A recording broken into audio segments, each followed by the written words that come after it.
Hello friends, आप सभी का जीके जीएस T20 में स्वागत है। आज का वीडियो है मानव नेत्र टॉप 2035 प्रश्न जो एग्जाम में बार बार पूछे जाते हैं। तो चलिए शुरू करते हैं।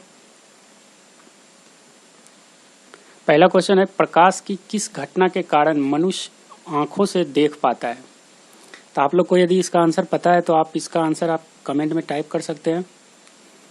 इसका सही आंसर है ऑप्शन नंबर ए, परावर्तन। परावर्तन के कारण हम लोग आंखों से देख सकते हैं। अगला क्वेश्चन है, आंखों का अलग अलग रंग किसके रंग पे निर्भर करता है? तो इसका सही आंसर है ऑप्शन नंबर ए, परितारिका होगा। यहाँ पे च हो गया है, परितारिका, जिसको आइरिस बोला जाता है। अगला है, पुतली का आकार रोशनी के हिसाब से कौन निर्धारित करता है?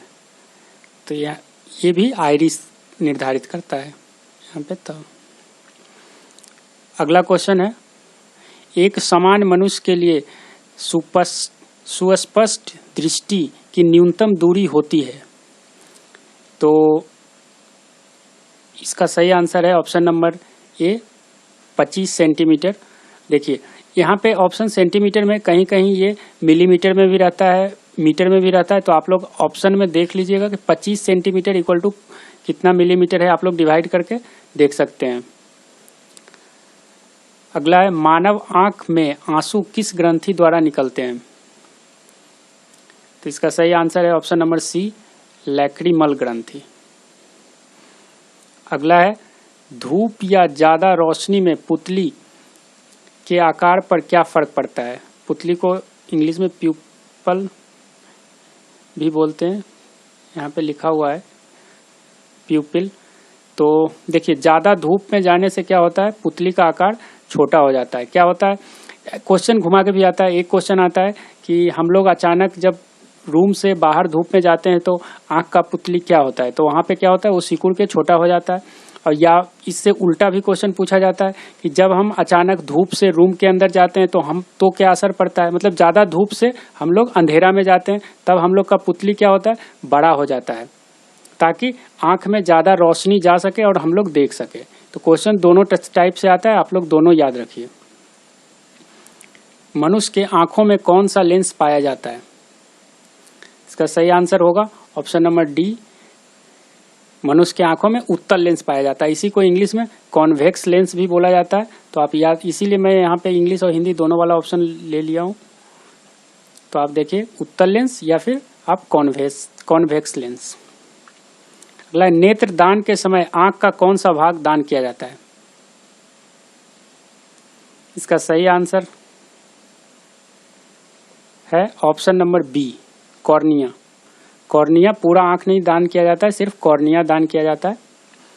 अगला है, आंखों में ऐसी बीमारी जिसमें कोई व्यक्ति निकट की वस्तु को स्पष्ट रूप से देख सकता है जबकि दूर की वस्तु को स्पष्ट रूप से देख नहीं पाता, उस बीमारी को क्या कहते हैं? देखिए, इसको मायोपिया बोलते हैं। मायोपिया बोलते हैं और इसे निकट दृष्टि दोष भी बोलते हैं, और इंग्लिश में इसे शॉर्ट साइटनेस बोलते हैं। तो देखिए, यहाँ पे आंसर होगा उपयुक्त में सभी। ये तीनों ऑप्शन में आपको मिल सकता है, इसलिए मैं जो ऑप्शन आने का चांस है, ये तीनों ऑप्शन हो सकता है। मायोपिया रहे, फिर हाइपरमेट्रोपिया रहे, और इसको दूर करने के लिए हम लोग क्या करते हैं, इसको दूर करने के लिए हम लोग कॉनकेव लेंस या फिर अवतल लेंस बोलते हैं इंग्लिश हिंदी में, और कॉनकेव लेंस, इसका चश्मा पहनने से मायोपिया का रोग का निवारण होता है। अगला है, आंखों की बीमारी हाइपरमेट्रोपिया, जिसे दूर दृष्टि दोष भी बोलते हैं, और या फिर लॉन्ग साइटनेस, तो इसमें प्रतिबिंब कहाँ बनता है? तो इसका सही आंसर है ऑप्शन नंबर बी, रेटिना के पीछे बनता है। तो देखिए, यहाँ पे तो हाइपरमेट्रोपिया है जिसमें रेटिना के पीछे बनता है, लेकिन यदि मायोपिया रहता तब प्रतिबिंब कहाँ बनता? तो ये रेटिना के आगे बनता है। यहाँ पे मैं एक, जैसे मान लीजिए ये आँख है, थोड़ा सा आँख जैसा दिख नहीं रहा है, ये आँख है, ये रेटिना होता है। मान लीजिए ये हाइपरमेट्रोपिया है, तब यहाँ पे एक कोई भी रखा हुआ है ऑब्जेक्ट, तो इसका प्रतिबिंब यहाँ पे बनता है, ऐसे यहाँ पे, ये जो देख रहे हैं यहाँ पे बनता है। तो ये हाइपरमेट्रोपिया, यदि मायोपिया होता तो इसका प्रतिबिंब यहाँ पे बनता है, मतलब रेटिना पे नहीं। हम लोग का प्रतिबिंब रेटिना पे बनना चाहिए, लेकिन मायोपिया में पहले बन जाता है और हाइपरमेट्रोपिया में बाद में बनता है। तो याद रखिएगा, दूरदृष्टि दोष में रेटिना से पीछे बनता है प्रतिबिंब। इसको दूरदृष्टि दोष के लिए कौन सा चश्मा पहना जाता है? तो ये कॉन्वेक्स, CONVEX, कॉन्वेक्स, और या फिर उत्तल लेंस, उत्तल लेंस का चश्मा पहना जाता है। ये क्वेश्चन बहुत एग्जाम में पूछा जाता है, इसलिए आप लोग एकदम याद रखिए। और हाइपरमेट्रोपिया में होता क्या है? तो देखिए, हाइपरमेट्रोपिया में क्या होता है, इंसान को दूर का वस्तु साफ साफ दिखाई देता है, लेकिन निकट का वस्तु साफ साफ दिखाई नहीं देता है। ऐसे बीमारी को भी हाइपरमेट्रोपिया या दूरदृष्टि दोष कहते हैं।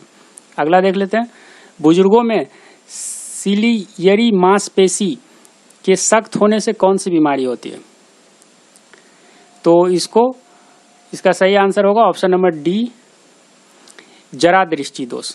देखिए, जरा दृष्टि दोष जनरली बुजुर्गों में होता है, जब ज़्यादा बूढ़ा इंसान हो जाता है तब ये बीमारी अक्सर हो जाता है। और इसमें क्या होता है, इसमें जरा दृष्टि दोष में एक चीज़ याद रखिएगा, इसमें निकट और दूर का दोनों का वस्तु साफ साफ दिखाई नहीं देता है, और इसको इंग्लिश में ये पेरिस बायोपिया बोलते हैं। तो ऐसे जरा दृष्टि, और इसको दूर करने के लिए क्या किया जाता है? इसको दूर करने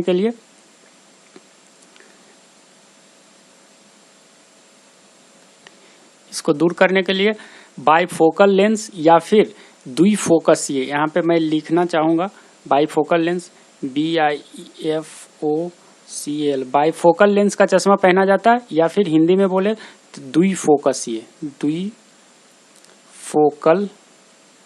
लेंस बोलते हैं, इसका चश्मा पहना जाता है। अगला क्वेश्चन देखते हैं, आंखों की बीमारी जांचने के लिए कौन सा टेस्ट होता है? तो इसका सही आंसर होगा ऑप्शन नंबर सी। देखिए, क्या होता है, नेत्र पटल दर्शन, ये तो हिंदी में, लेकिन ज़्यादातर ऑप्शन में ये रहता है ऑप्थेल्मोस्कोपी, तो याद रखिएगा। तो ये दोनों ऑप्शन ही सही है, इसलिए ऑप्शन सी यहाँ पे राइट होगा, उपयुक्त में दोनों। अगला देखते हैं, मनुष्य के आँख के किस परत में रक्त पाया जाता है? इसका सही आंसर होगा ऑप्शन नंबर बी, कोरॉइड, इसमें रक्त पाया जाता है। और अगर आप मुझे सोशल मीडिया पे फॉलो करना चाहते हैं तो इंस्टाग्राम और फेसबुक पे इन आईडी पे फॉलो कर सकते हैं, क्योंकि मैं यहाँ पे ज़्यादा टाइम एक्टिव रहता हूँ। तो कोई भी डाउट हो जीके से रिलेटेड तो आप वहाँ पे पूछ सकते हैं। और अगर अभी तक इस चैनल को आप लोग सब्सक्राइब नहीं किए तो सब्सक्राइब करके बेल बटन को दबा दीजिए, ताकि ऐसे वीडियो का नोटिफिकेशन आप लोग को सबसे पहले मिल सके। और अगर आप लोग को ये वीडियो पसंद आ रहा है तो इसे लाइक करें, ज़्यादा से ज़्यादा शेयर करें। चलिए अगला देखते हैं, मनुष्य की आँखों का कौन सा सेल काली और सफ़ेद रंग की रोशनी दिखाता है? तो इसका सही आंसर होगा option number A, rod cell. अगला देखते हैं, मनुष्य की आंख का उभड़ा हुआ भाग क्या कहलाता है? इसका सही आंसर है कॉर्निया कहलाता है। ये सब क्वेश्चन बहुत बार एग्जाम में पूछा गया है, इसलिए आप लोग वीडियो को बिना स्किप या अंत तक जरूर देखिए। मनुष्य की आंखों का दृष्टि का स्थायित्व कितना होता है? इसको इंग्लिश में देखिए, इंग्लिश में परसिस्टेंस ऑफ विजन बोलते हैं, या फिर ये लिखा हुआ रहे, नहीं तो ये तो जरूर रहेगा। तो ये होता है 1/16 सेकेंड। अगला देखते हैं, मनुष्य की आंख अधिकतम कितने डिग्री देख सकती है? तो इसका सही आंसर होगा ऑप्शन नंबर ए, 150 डिग्री। देखिए, हम लोग जब एक बार देखते हैं तो क्या होता है कि हम लोग पूरा 180 डिग्री नहीं देख पाते हैं, 150 डिग्री ही देखते हैं। ऑप्शन में आपको 180 डिग्री भी जरूर रहेगा, इसलिए आप गलती मत कीजिएगा। अगला है, मानव नेत्र लेंस किस पेशी पर टिका रहता है? तो ये है ऑप्शन नंबर बी, सिलियरी पेशी। अगला है, मनुष्य के आंसू में कौन सा अम्ल पाया जाता है? तो ये भी है ऑप्शन नंबर सी, सियालिक अम्ल पाया जाता है। और मैं यहाँ पे फॉर्मूला इसका आता तो नहीं है एग्जाम में, लेकिन मैं भी पूछ लिया गया, तो आप याद रखें C11H19 और NO9, ये इसका फॉर्मूला है, आप याद रखिएगा। अगला है, वो कौन सा प्राणी है जिसकी आँख का आकार मस्तिष्क से बड़ा होता है? तो ये है शुतुरमुर्ग। शुतुरमुर्ग का आँख मस्तिष्क से बड़ा होता है। अगला देखते हैं, मनुष्य की आँख कितने मेगापिक्सल की होती है? तो ये होता है 576 मेगापिक्सल, याद रखिएगा। अगला है एस्टिग्मेटिज्म बीमारी को ठीक करने के लिए किस प्रकार का लेंस का प्रयोग होता है? तो ये होता है सिलिंड्रिकल लेंस, या फिर इसी को बेलनाकार लेंस भी बोलते हैं। तो यहाँ पे ऑप्शन सही होगा ऑप्शन नंबर सी। याद रखिएगा, कभी कभी ये भी पूछा जाता है एस्टिग्मेटिज्म जो बीमारी है ये किस अंग को प्रभावित करता है? तो आप लोग याद रखिएगा ये आंख की बीमारी है। एक आता है ट्रैकोमा, ट्रैकोमा भी आंख का बीमारी, ये भी पूछा जाता है एग्जाम में। बिच्छू, इसको स्कॉर्पियंस, यहाँ पे मैं इमेज दे दिया हूँ क्योंकि हिंदी में पता नहीं कोई लोग बिच्छू को और भी कोई भी भाषा में बोल सकते हैं, के पास कितने आंख होते हैं?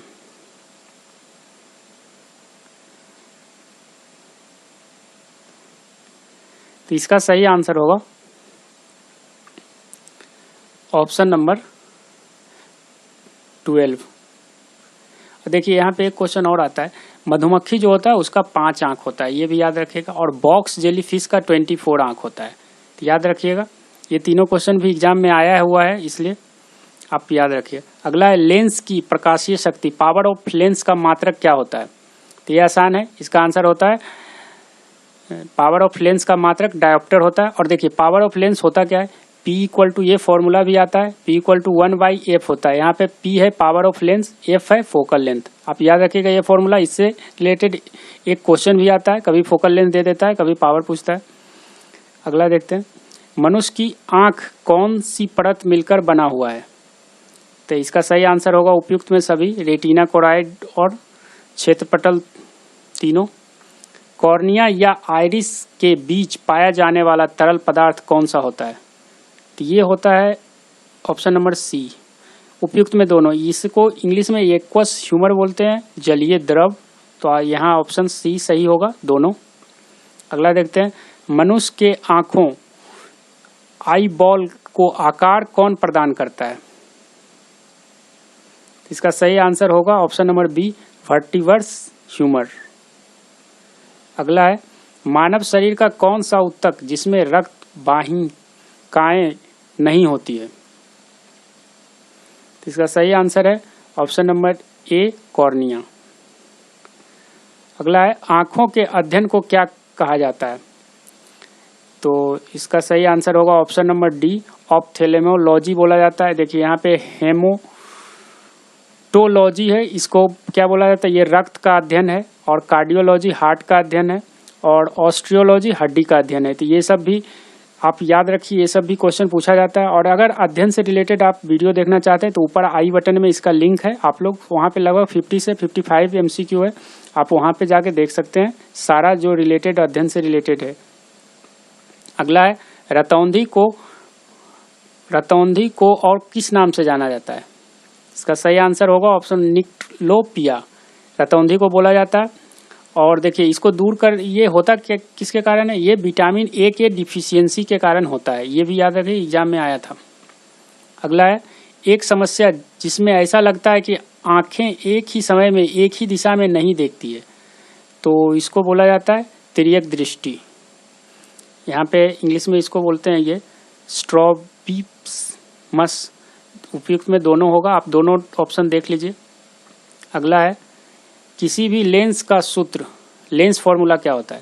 इसका सही है option number A, 1/f equal to 1/b minus 1/u होता है।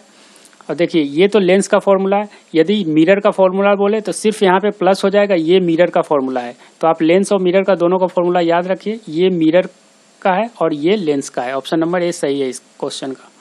अगला देखते हैं, आंखों में प्रवेश करने वाले प्रकाश की मात्रा को नियंत्रित कौन करता है? तो इसका सही आंसर है ऑप्शन नंबर सी, आइरिस। अगला देखते हैं, मनुष्य की आंखों के रेटिना पर कैसा प्रतिबिंब बनता है? तो ये बनता है रियल एंड इन्वर्टेड, अगर हिंदी में बोले तो वास्तविक और उल्टा बनता है।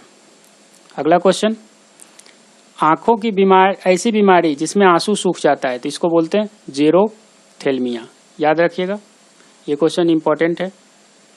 अगर आप लोग को वीडियो पसंद आए तो इसे लाइक करें, ज़्यादा से ज़्यादा शेयर करें। Thank you for watching.